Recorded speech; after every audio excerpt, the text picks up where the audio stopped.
So after Charlie graduated, we went to meet his family in Hendersonville, and we drive up, and it's this house, this land stuff, and there were just a lot of people in this house, and I was just getting mad because I see Charlie and all the struggles he went through, and now I was getting an insight to why.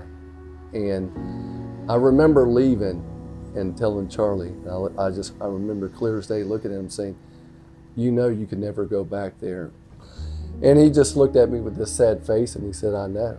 And that's when the Lord really started changing our relationship. And one day we're like talking and he's like, how should I introduce you to people? I'm like, you just need to tell them I'm your dad.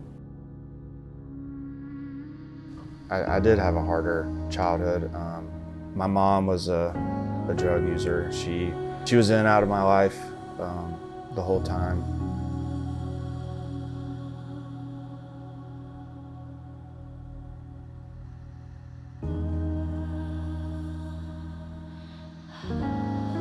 And nobody trusted me. Nobody believed anything I said because I just continuously lied to everybody about my drug use. It was New Year's Eve of 2017. I was broke down. It was like freezing cold outside. It was probably 20 degrees. And I was on the side, I had been on the side of the road all night, like literally about to freeze to death. And I just remember calling, trying to ask for $10 to get gas to get home. And nobody would send me $10. And I was like, wow. I was like, I've gotten so bad that people would rather leave me on the side of the street to freeze to death than send me $10. I started having this thought like, if you don't change your life now, it's gonna be too late. I called my aunt. I broke down, I started crying on the phone. And I told her, I was like, I just can't do it anymore. I was like, everything I do, I fail. I was like, I've been trying and trying and trying, and I just can't get my life together. When she heard me, I heard a voice in the background. Somebody said, ask Jesus to save you. Like, they were just kind of being sarcastic. But when I heard it, I felt it.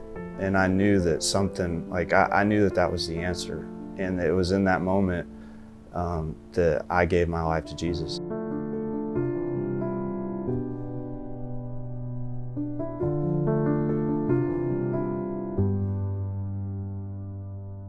One of the hardest areas that our men encounter is the transition from the program, which is very strict, structured, and they're told when to get up, when to go to sleep, to the transition house where they have a job and they have to make decisions like how are they going to get to work and what time to go to bed and what am I going to eat tomorrow. Mentors are really important just to help through that process, to have an extra set of ears, eyes, and a voice speaking into their lives that helps them make balanced decisions. I've been mentoring, I think going on 19 years now as I was thinking about it. And when I met Charlie, I knew that I was going to be his mentor. I knew, I was like, I really need to get a good mentor and a good church. So I had been really praying about it, and I wrote in my journal, I was like, God, I was like, please just lead me down the right direction, bring somebody into my life that's gonna be a good mentor. I just remember after coming back, he said, I don't normally do this. He said, but if you pick Greenville First as your church, he said, I would be willing to be your mentor. And when he told me that, I just took it as God's answer to my prayer and me journaling. Our conversations were never like theological or spiritual. It was always like, what's been going on? Like, how do you feel about these things? Like, and he was just willing to listen. I think that's a big thing that guys need coming through as a mentee, is they just need somebody to be there with them, to walk alongside them.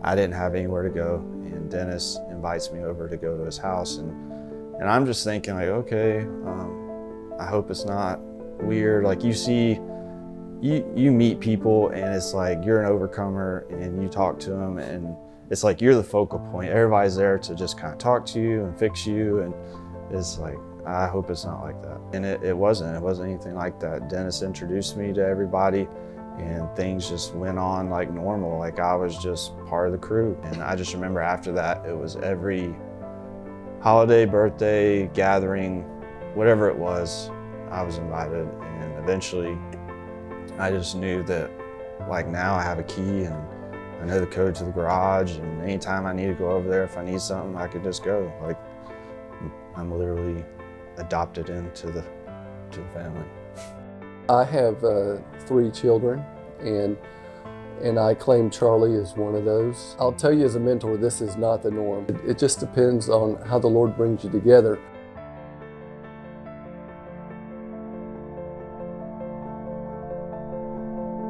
Having this relationship with Charlie has just grown my faith, and it's been, again, a great story to watch.